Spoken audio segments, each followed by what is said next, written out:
Welcome to my channel. और आज हम वेक्टर्स के क्विक रिवीजन को डिस्कस करेंगे। ठीक है, तो जैसे हम स्पेशल पॉइंटों के बारे में बात कर रही थी, अब जैसे नेक्स्ट स्पेशल पॉइंट के बारे में बात कर लेते हैं यहाँ पर। ठीक है ना, किस तरीके से जैसे हम स्केलर ट्रिपल प्रोडक्ट की बात कर रही थी, सही है। तो जैसे अब यहाँ पर स्केलर ट्रिपल प्रोडक्ट साथ के साथ ये तो आपके चैप्टर में, लेकिन एक चीज़ होती है वेक्टर ट्रिपल प्रोडक्ट। पार्ट 6 में ये सारी चीज़ें डिस्कस हो चुकी है, इनका बेसिक, सही है। मतलब इनका मतलब क्या था, अब डिटेल के बारे में बता देते हैं आपको, सही है। अब न्यूमेरिकल्स में पता है क्या मिलेगा, देखो यहाँ पर थोड़ा सोचो। स्केलर ट्रिपल प्रोडक्ट का मतलब कि प्रोडक्ट का मतलब मल्टीप्लाई तीन की, ट्रिपल का मतलब तीन होंगे। ए बी सी मान लिए, तीन वेक्टर मान लिए, सही है। सेम चीज़ है यहाँ पर, ठीक है। इसके बाद जिसका रिजल्ट एक स्केलर आना था, तो क्या बताया था कि सबसे पहले क्रॉस होगी, फिर रिजल्ट के साथ डॉट होगी। ये बात बता चुके थे आपको, सही है। वेक्टर में दोनों बार क्रॉस होगी, ये अंतर है यहाँ पर। तो इस तरीके से, सही है। हाँ, यहाँ पर इस चीज़ में आप कंफ्यूज मत होना कि यहाँ पर आपने बी और सी को चूज किया, इसमें ए और बी को, इस चीज़ में कंफ्यूज मत होना, ठीक है ना। चलो सेम बना देते हैं, ये कोई मुश्किल नहीं होती चीज़, सही है, ठीक है ना। तो ये छोटी छोटी बातों में मत कंफ्यूज होना आप, सही है। तो लो इस तरीके से, सही है। अब इसके बाद अब थोड़ा सोचो, एक बात बताई थी जब वेक्टर प्रोडक्ट में बात हो रही थी, या फिर चलो आप फॉर्मूला लिख लो ए क्रॉस बी, सही है। ए क्रॉस बी का फॉर्मूला कि दोनों वेक्टरों का मैग्नीट्यूड आएगा, फिर साइन थीटा होगा dot n cap. N cap क्यों आई थी, डायरेक्शन प्रोवाइड करने के लिए, इस वजह से, सही है। अब यहाँ पर एक बात नहीं बताई थी आपको कि ए क्रॉस बी एक ऐसा वेक्टर है जो ए और बी दोनों के परपेंडिकुलर था। तो इसी तरीके से यहाँ पर आप बताओ इस चीज़ का मतलब हुआ क्या। देखो थोड़ा सोचो, बी क्रॉस सी क्या होगा, बी क्रॉस सी। अब देखो इन चीज़ों को अपने हिसाब से डिफाइन कर लिया करो। यहाँ पर मतलब पता है क्या है कि all vectors are in same plane, ठीक है ना, आर इन सेम प्लेन। क्या आप ये बात कह सकते हो यहाँ से, थोड़ा सोच के बताओ, सही है। तो सिंपली इस बात का ये मतलब है कि ये बात तो गिवन कि न्यूमेरिकल्स में ये होगा कि मतलब ये ए बी सी एक ही प्लेन में, जैसे ये सीट ऑफ पेपर है, ठीक है ना। आपकी चॉइस है जिस भी तरीके से इस बात को समझना चाहो या फिर मानना चाहो। इसमें कहीं पर मान ली ए बी सी, कहीं से कहीं हो, ठीक है ना। वेक्टर वही है, एक लाइन का छोटा हिस्सा, आपकी चॉइस है जो भी नाम देना चाहो, जिसको भी ए बी सी मानना चाहो, सही है। बी क्रॉस सी क्या होगा, थोड़ा सोच के बताओ इस डेफिनेशन से। क्रॉस प्रोडक्ट मतलब बी क्रॉस सी क्या होगा, बी क्रॉस सी एक ऐसा वेक्टर होगा जो परपेंडिकुलर है दोनों के, और दोनों क्या है यहाँ पर, बी और सी, दोनों क्या है यहाँ पर, मतलब बी क्रॉस सी एक ऐसा वेक्टर होगा जो बी और सी दोनों के परपेंडिकुलर होगा। ये बात ना समझ में आई हो तो जो पार्ट 5 था या फिर पार्ट 6 वो आप चेक कर लेना, जहाँ पर ये वेक्टर प्रोडक्ट या फिर को क्रॉस प्रोडक्ट वाली चीज़ सीखी थी, वहाँ पर चेक कर लेना इस चीज़ का मतलब क्या था। तो ठीक है ना, हम यहाँ पर कंटिन्यू करें इस वजह से। तो बी क्रॉस एक ऐसा वेक्टर। अब थोड़ा बताओ, ए बी सी तीनों इस प्लेन में थे, आपकी चॉइस है। चलो एक्स वाई प्लेन मान लिया, लो कंफ्यूज ना हो तो एक्स वाई प्लेन मान लिया, लो बताओ क्या इसके अंदर, सही है। तो इस तरीके, तो बी क्रॉस सी इसके परपेंडिकुलर, दोनों के परपेंडिकुलर, और एक्स और वाई दोनों के परपेंडिकुलर कौन सी एक्सिस होती है, जेड। देखो ये छोटी छोटी बातें आपको पता होनी चाहिए कि एक्स वाई जेड तीनों एक दूसरे के साथ म्यूचुअली परपेंडिकुलर, आपस में एक्स इन दोनों के परपेंडिकुलर है, वाई भी इन दोनों के परपेंडिकुलर, जेड भी इन दोनों के परपेंडिकुलर। इस चीज़ का ये मतलब होता है कि म्यूचुअली परपेंडिकुलर वर्ड का मतलब आपको पता होना चाहिए, तीनों आपस में, सही है। तो इस तरीके से, ठीक है ना। तो बी क्रॉस सी मतलब एक्स और वाई के परपेंडिकुलर जेड।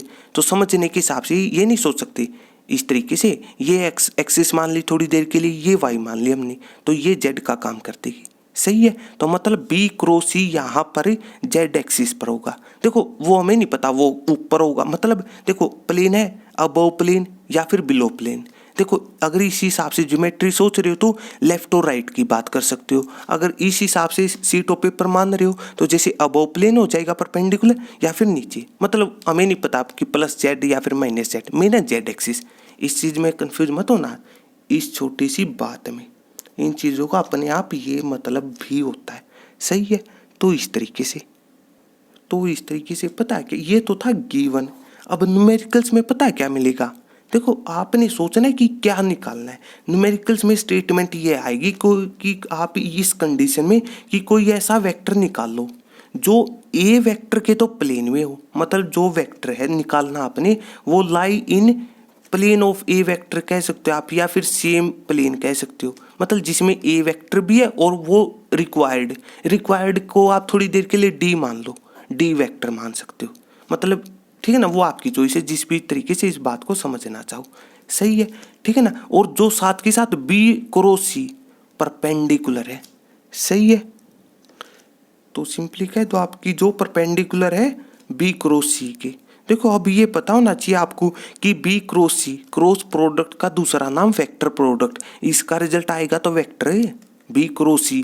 ई वेक्टर मान लो, जो ये जेड एक्सिस पर था उसको आप ई वेक्टर मान लो ना इसके रिजल्ट को, तो इस तरीके से।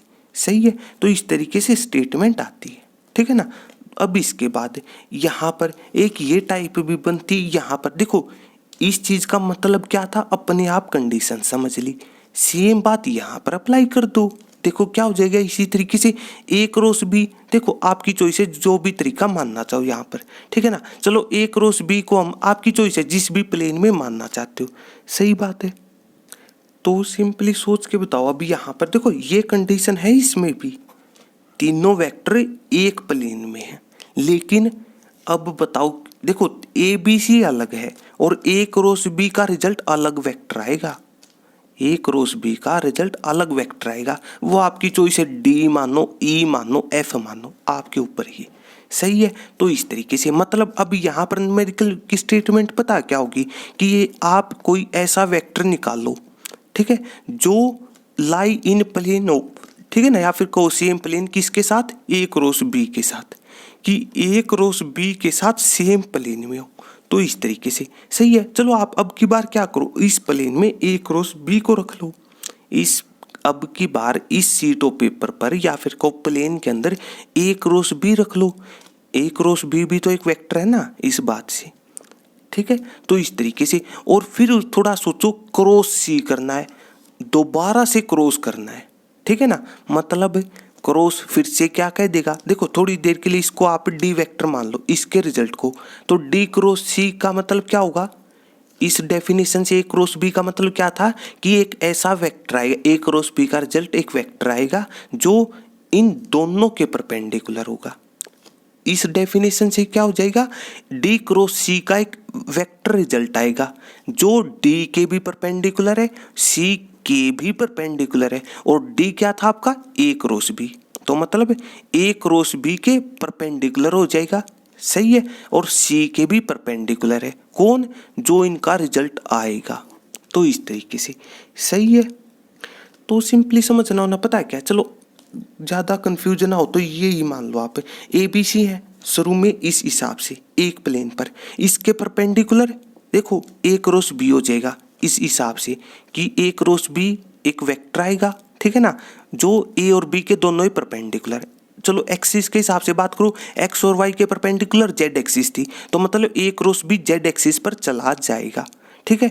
उसका दोबारा से क्रॉस करना अपने सी के साथ, ठीक है, तो मतलब एक बार ओ सी के साथ तो क्या हो जाएगा, जो जेड एक्सिस वाला वेक्टर था, या फिर आप ए क्रॉस बी को या फिर डी वेक्टर मान के चलो, ठीक है ना, दोबारा से उसकी क्रॉस प्रोडक्ट करने सी के साथ, तो जो नया वेक्टर आएगा वो क्या हो जाएगा, वो क्या कहेगा नया वेक्टर, कि जो नया वेक्टर यहाँ से चलो ई वेक्टर मान लिया, वो पता क्या कहेगा, ई वेक्टर परपेंडिकुलर होगा डी के साथ और सी के साथ, दोनों के साथ ई वेक्टर परपेंडिकुलर हो जाएगा, तो मतलब वापस उसी प्लेन पर पहुंच जाएंगे इस बात का ये। तो यहाँ पर पता क्या हो जाएगा, जो इस प्लेन में है ए क्रॉस बी के और परपेंडिकुलर है सी के साथ, परपेंडिकुलर टू सी वेक्टर, तो इस तरीके से।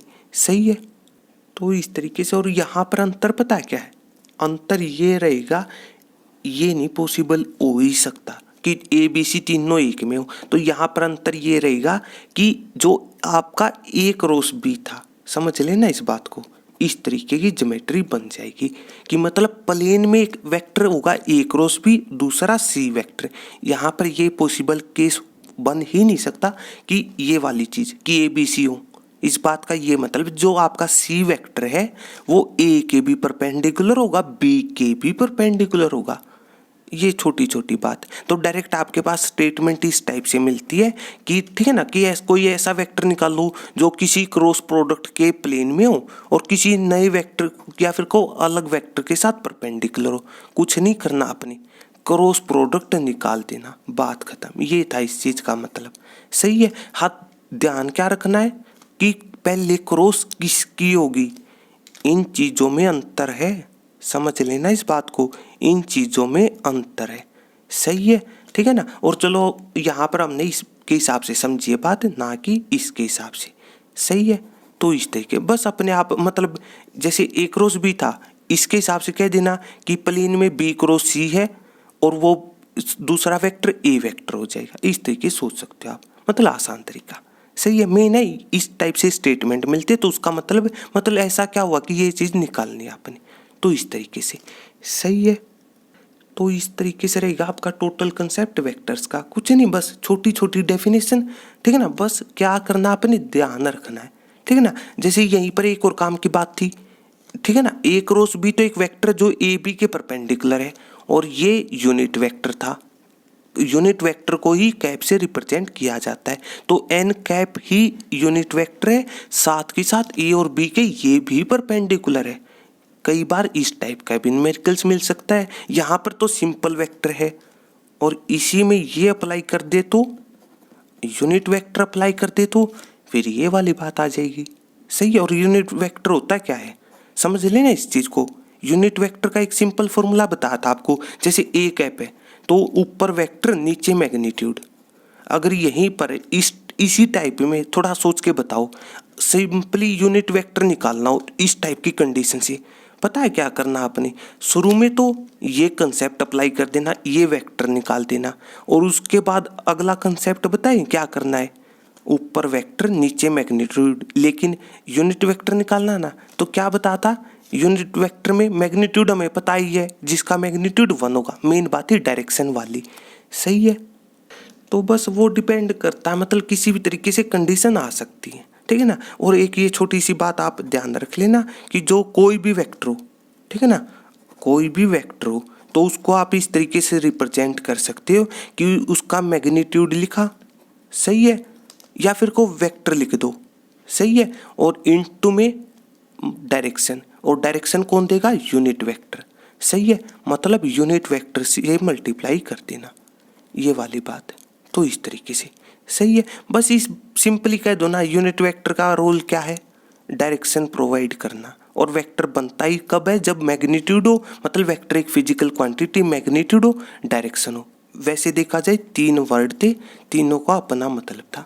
तो मतलब कुछ भी नहीं है, बेसिक कंडीशन है, रिलेट करनी है आपने, जो भी तरीका समझ में आए, छोटी छोटी बातों को मिला करके। सही है। और यहाँ पर ये कंडीशन क्यों नहीं हो सकती, वो भी आपने थोड़ा थोड़ा सोचना, और कुछ भी नहीं। तो इस तरीके से सही है। ज्योमेट्री देखकर कह सकते हो डायरेक्ट कि ए और बी इसमें हो ही नहीं सकती, क्योंकि उसमें ए क्रॉस बी है। इसकी डेफिनेशन का फ़ायदा उठा लेना। तो ये आपका टोटल कंसेप्ट वेक्टर्स का। तो इस तरीके से सही है। तो अगर आपको मेरी वीडियो अच्छी लगी तो इसको लाइक कीजिए, अपने दोस्तों के साथ शेयर कीजिए और मेरे चैनल को सब्सक्राइब कीजिए। तब तक के लिए थैंक यू।